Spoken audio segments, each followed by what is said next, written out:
This is a vlog about something that's been bothering me for a while. It's about my daughter and about the differences between two hospitals. It's so bothering me. And it's bothered me for the 5 years since she's been diagnosed. And it's like, what do? You try to do your best as a parent, as a mother. Try to do your best. Insides are screaming that no, this isn't right. Something's not right. The same is the case of my daughter. I mean, for those of you that know her history, she has severe ligament laxity, Ehlers-Danlos syndrome. She's not just hypermobile, she's off the scale, hypermobile. There's a defect in her collagen, which means she can't hold her joints in place.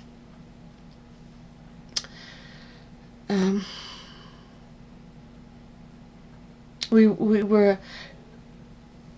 been under our local authority who totally misdiagnosed her condition, chose to treat it in the hands of mental health. Now, mental health, fine. I've got nothing against mental health. However, this is a physical, pathological condition. This one particular hospital, after spending a couple of inpatient stays up there, they only know the information from a previous hospital. Mental health. They also know that she had a scoliosis. Not just a scoliosis, a double scoliosis. But all through this process, they have chosen to ignore that for the research project, because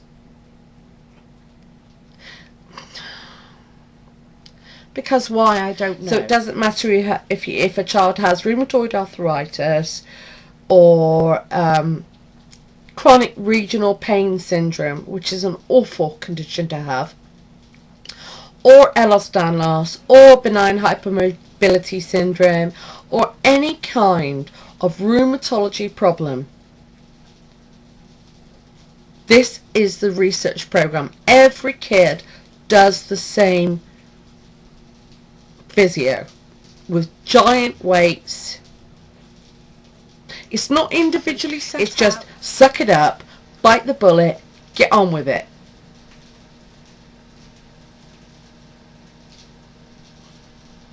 To me, it's fundamentally wrong because they are missing a major aspect of some of these kids with rheumatology conditions. Major. Sorry, I'm so cross right this moment. I am so cross. They said twice, that's as good as a promise, oh, we'll get her spine checked out.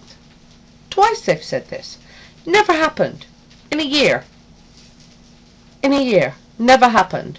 And in the meantime, she got worse, despite all the physio, despite her doing everything that they asked her to do. We did see a spinal unit, not at that particular hospital, at a local hospital, spinal scoliosis unit, and they were horrified. They'd not seen anyone, especially a child of 15, from sitting to standing with such a great discrepancy. Bear in mind it's a defect in the collagen, so it can affect everything, inside organs, outside organs, just the skin, the tendons, the muscles, everything. There's a defect. Chewing gum versus glue. My daughter's is like chewing gum. That's despite 5 years of physiotherapy. Intense physiotherapy. So, at the spinal scoliosis unit, they found this great discrepancy. Standing, everything would slip. Her shoulders, her neck, her spine, her vertebrae, the discs, pelvis, and they couldn't understand how this kid was walking.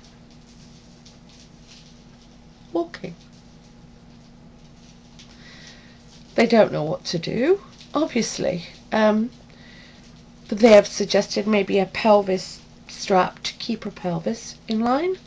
That would not put such a strain on the discs in the vertebrae. They've already spotted some disc damage in the rotation between the two scolioses. So we have this one hospital wanting to send her to see a shrink because they won't accept the fact, not that they won't accept the fact, but it's going to really piss up their bloody research. I wrote an email to this hospital. I wrote a letter explaining what the spinal unit had said. I received a reply that never mentioned those things.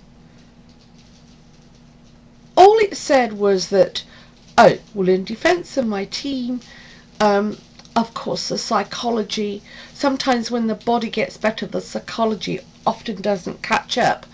What? What fucking psychology? Excuse my language. What psychology? She's a 15-year-old girl. And all they talk about is damn psychology. Of the pain syndrome. The psychology of pain syndrome. She understands that. She lives with it. But they certainly don't address the slipping rib syndrome, slipping hips, and the fact she's got bloody spinal damage. Don't believe everything you hear. You can't believe a research program. The thing is, you go to this. They don't tell you it's a research program. They don't tell you this. You read the little bit of hype about how good it is. And mothers are so desperate, families are so desperate for help for their kids that they send them. And to what cost?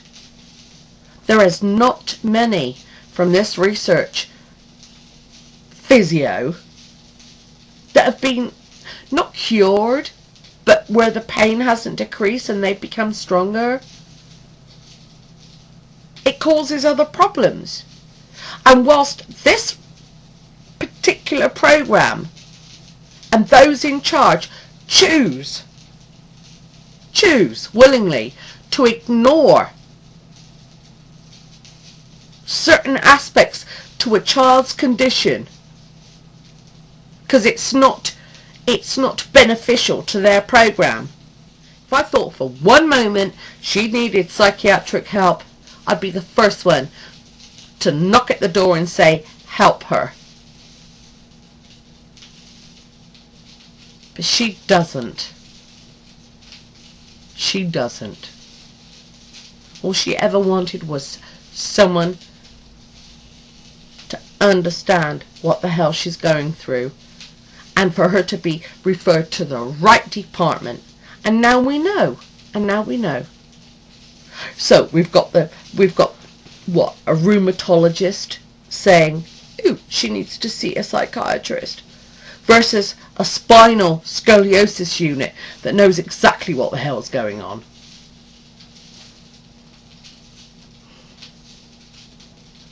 I know who I chose to believe. Choose to believe.